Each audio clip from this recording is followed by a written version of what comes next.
So today's topic is a very intriguing topic to me, for me. It's release your wings. And why I like this topic in particular is because it intimates that all of us have this potential, this possibility, this unlimited capacity to be something maybe that we normally don't think of ourselves as.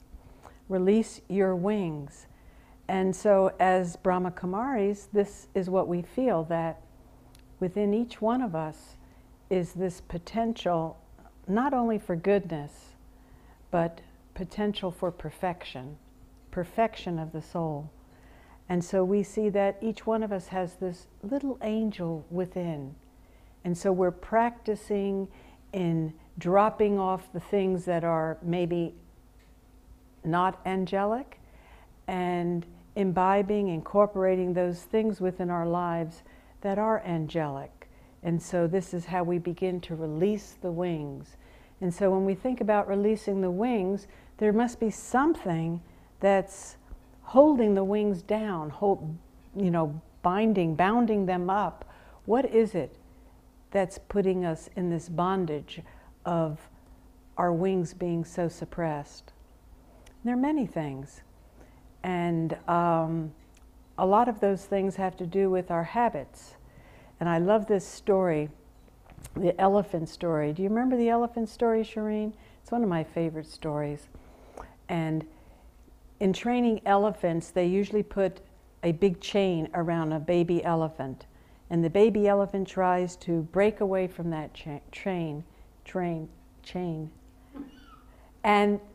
And the elephant tries to break away from the chain. And as he tries to break away, of course he can't do it, and he becomes discouraged, and eventually he stops doing that. But even as the elephant gets older, they put a bigger chain around the elephant's leg, and he might still start breaking away, trying to break away from that chain. And of course he can't do it. And they just keep going on with this. And this is part of the training of the elephant. And so eventually the elephant gets so big that there's not a chain that's big enough to put around the elephant that will hold the elephant down. But because of its preconditioning, those deep ingrained habits that the elephant has of trying to break away from the chain and not being able, the elephant no longer tries. And so I see that this is our predicament as human beings, that we have so many habits, so many latent habits, hidden habits, subconscious habits that we're not even aware of, that hold us back. And these preconceived notions that we're just in our limited stage, we're just mortal beings, and we have all these defects and imperfections and weaknesses, and it's part of human nature.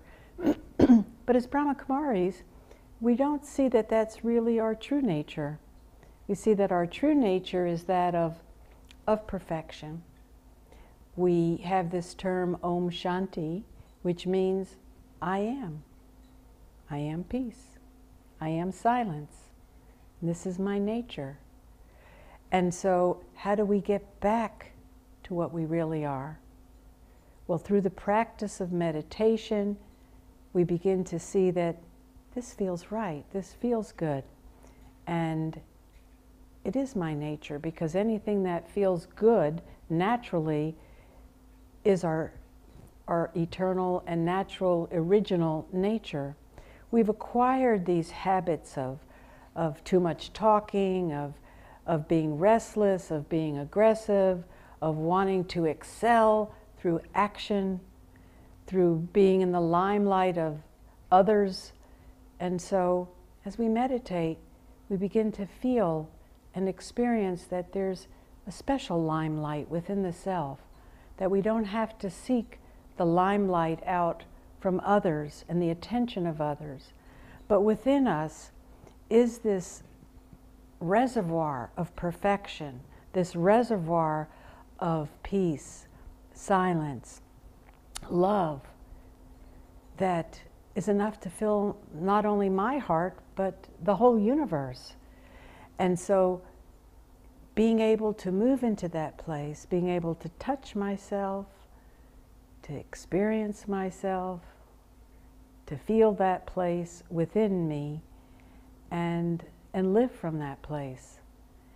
And so meditation not only allows us to do that when we're in meditation, but the Brahma Kumaris type of meditation is very unique in that when we meditate with our eyes open. And for 17 years I meditated with my eyes closed. And you know what? I was always peaceful when I was meditating. But then I would have to go to work, and I ran a business, and I had employees, and I'd lose my temper. And I was intolerant, and I would get angry. And I would say to my friends, I don't know why I get so angry, you know? And I could see myself getting angry, but I didn't have the power to control that anger. And so then I started this Raja Yoga stuff. And my employees started to notice that there was a change within me. And then I started to notice too, there was more control, there was more deliberation. Life just was becoming easier. And not only was life becoming easier, but I was becoming easier and I was enjoying myself more. And so I feel like this was really the releasing of my wings.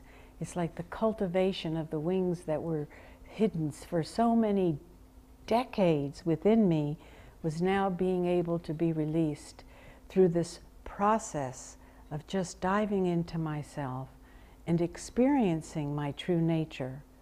So as we experience our true nature and it becomes very comfortable, then when I come out and I'm in relationship with my colleagues, my friends, my family, I'm able to still hold on to that peace because I've learned to meditate with my eyes open. But before the Brahma Kumaris Raja Yoga, I was doing a lot of meditation. But I was in my little meditation room with my eyes closed, and it seemed like when I got out, it was a different world. But this method of meditating with the eyes open and the method of understanding of nature and life was able to put me in an arena or drama of a living showcase, a living show, a living drama. It's like living the meditation. And that's really what I liked about the Brahma Kumaris meditation. So I really embraced it for the last 23 years and enjoy, you know, sharing that with others so that they can better their lives as well. So back to the elephants now. So many of us have these old preconceived ideas of the habits that we have, that it's just us, that I am the way I am, I'm restless, I'm this, I'm that. But these are just old habits and old chains that we have to break away. And through the process of not only meditation, but actually the Brahma Kumaris also teach the mechanics of nature, the universe, life learning skills that we can adopt within our life. So two things are actually necessary.